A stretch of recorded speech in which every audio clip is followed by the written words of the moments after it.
Gentleman yields back. Chair now recognizes Ms. Ocasio Cortez for 5 minutes plus the 2.5 minutes that we went over. Thank you very much, Mr. Chairman.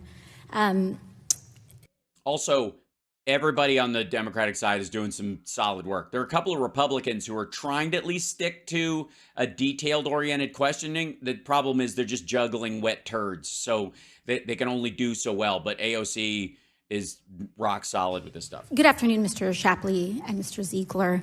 And I want to thank you both for appearing before us today. I understand that this is not easy. And it is very important that both of you are respected during the course of this hearing. Agreed. See how easy that is? They're thugs. They're dangerous. They're trying to destroy. They should be. These people are sick. They're sick. They should be. These people need. Somebody has to do something about these people immediately. That kind of language, I would say, is inappropriate.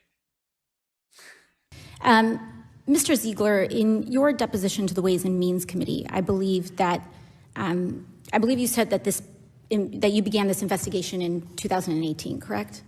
That is correct. And so some of the events that you discuss in your deposition took place 2, 3, 4 years ago, correct? Over the last several years. Yeah, that would be correct.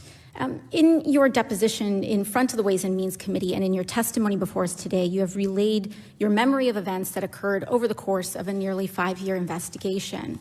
And Mr. Ziegler, when you testified before the Ways and Means Committee, you also testified that you were told that it was then Attorney General William Barr who made the decision to...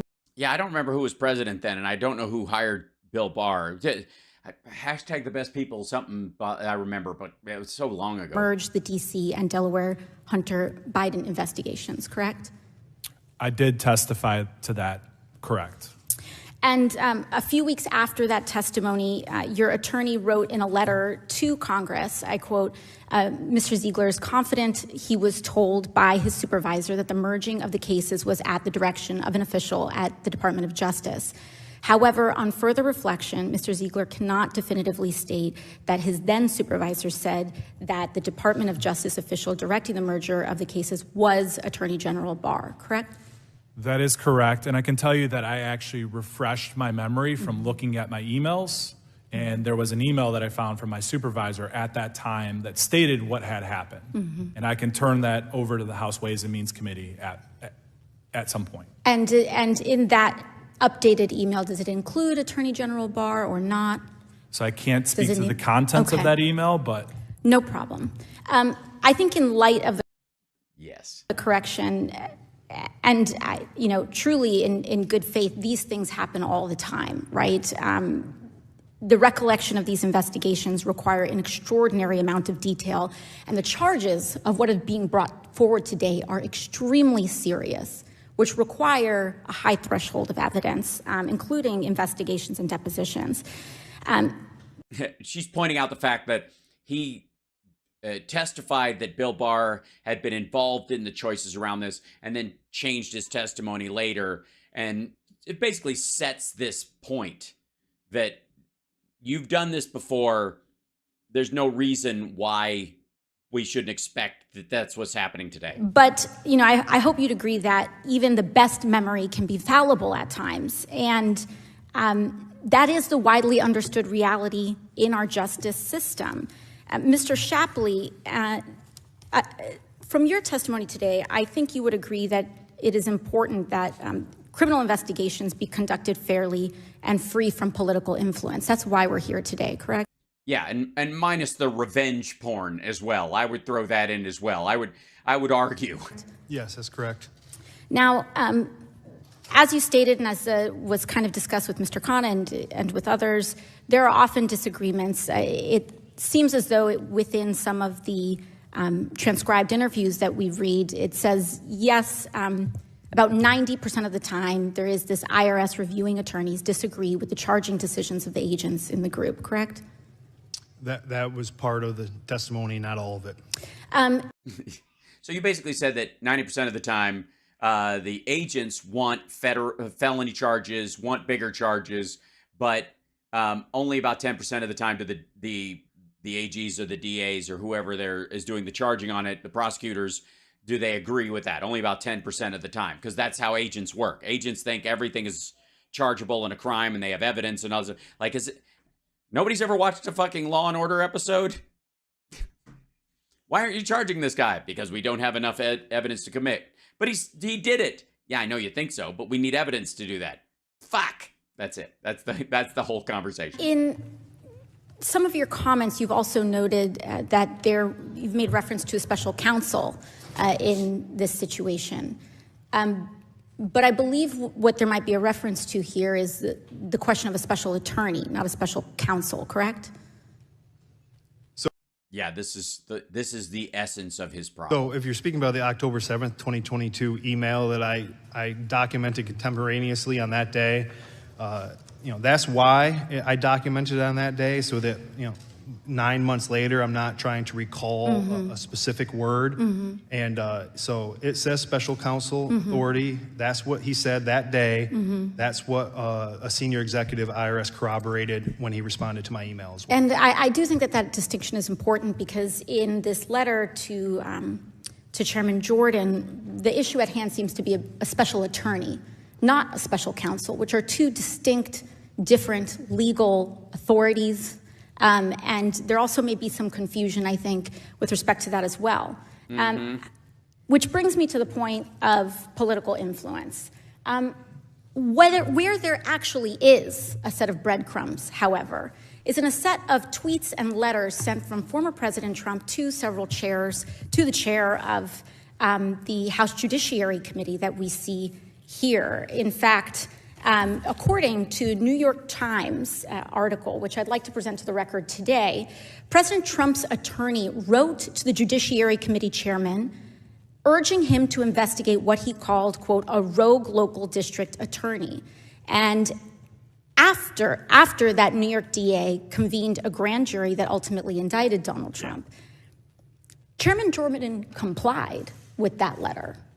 Shortly after President Trump's attorney sent that letter to the committee, which is highly unusual, a very highly unusual act. And in fact, after that, on March 20th, Chairman Jordan, together with the Committee on House Administration, Chairman Brian Steele, as well as the chairman of this committee, wrote to District Attorney Bragg and then demanded a sweeping series of documents, including communications between the DA's office and the Department of Justice, also highly unusual.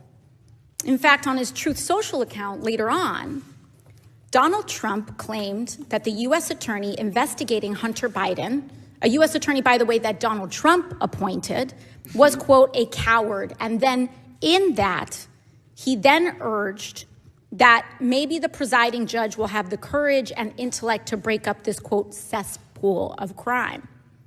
Curiously, just a few days after this tweet, the chairman of the Ways and Means Committee, Jason Smith, sent a letter to...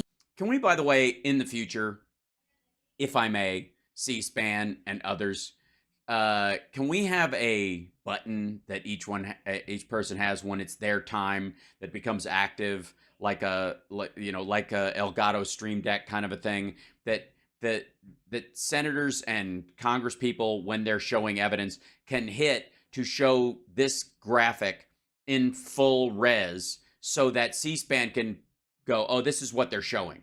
So they can pop it up on screen and they can move them over like I do here and put them in the image, the full fucking thing. Is that too much to ask? Because it's like the ability to do it. Good Lord. U.S. Attorney David Weiss and Attorney General Merrick Garland, who are implicated in this hearing, explicitly asking them to place the whistleblower testimony from the committee's depositions into the court record, which were addressed during the chairman's opening statements before Hunter Biden's plea hearing at the end of the month. And as you can see right here, Chairman Smith explicitly said, and I quote, entering this information into the formal record. Additionally, those two chairmen waived onto this hearing today.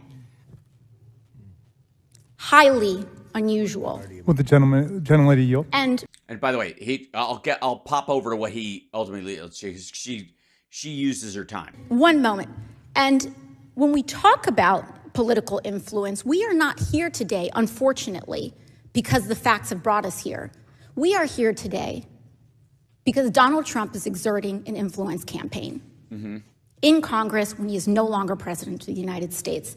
In addition to that, if we want to talk about charges that have been dismissed, and if we do want to follow the evidence, perhaps we should discuss Ivanka Trump's investigation who was close to being charged with felony fraud after Donald Trump's personal attorney provided political contributions to the local DA. Those charges were dismissed, and ultimately we saw that DA Vance, President Trump's attorney, provided over $50,000 in political contributions after the case was dismissed.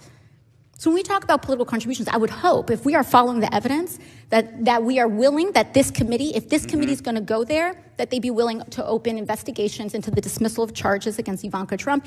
And, by the way, if the gentlelady from Georgia wanted to follow evidence, we should also take a look at, hypothetically, a case where sex trafficking charges against a 17-year-old girl potentially...